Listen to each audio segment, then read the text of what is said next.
क्या आपने उस राजकुमार की कहानी सुनी है जिसने राजमहल छोड़कर सत्य की खोज शुरू की? आज हम जानेंगे भगवान विष्णु के 9वें अवतार बुद्ध अवतार की प्रेरणादायक कथा। कपिलवस्तु के राजमहल में जब सिद्धार्थ का जन्म हुआ तो पूरे राज्य में उत्सव मनाया गया। राजा शुद्धोधन ने महल के चारों ओर ऊंची दीवारें खड़ी कर दी। उन्होंने सिद्धार्थ के चारों ओर केवल सुख सुविधाओं का घेरा बनाया। महल के भीतर संगीत, नृत्य और खुशहाली का कभी अंत नहीं होता था।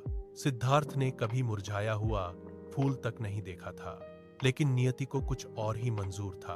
एक दिन सिद्धार्थ ने नगर भ्रमण का निर्णय लिया।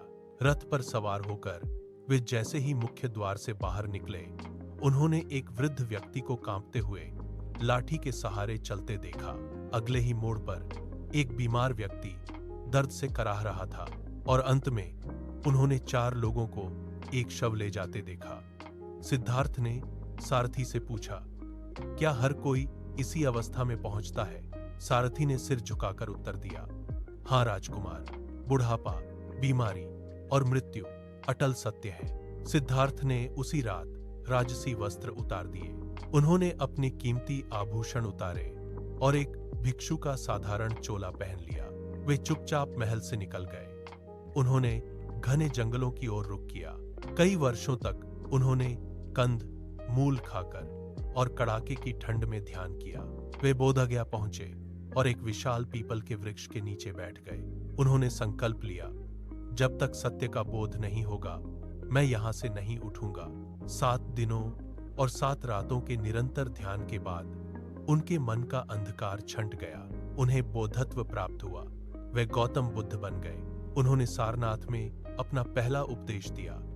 उन्होंने कहा, क्रोध को प्रेम से और घृणा को दया से जीता जा सकता है। उन्होंने अहिंसा का संदेश दूर दूर तक फैलाया। उन्होंने सिखाया कि सच्ची शांति बाहर की वस्तुओं में नहीं, बल्कि हमारे मन के भीतर होती है। आज भी उनका मार्ग करोड़ों लोगों को अंधकार से प्रकाश की ओर ले जाता है।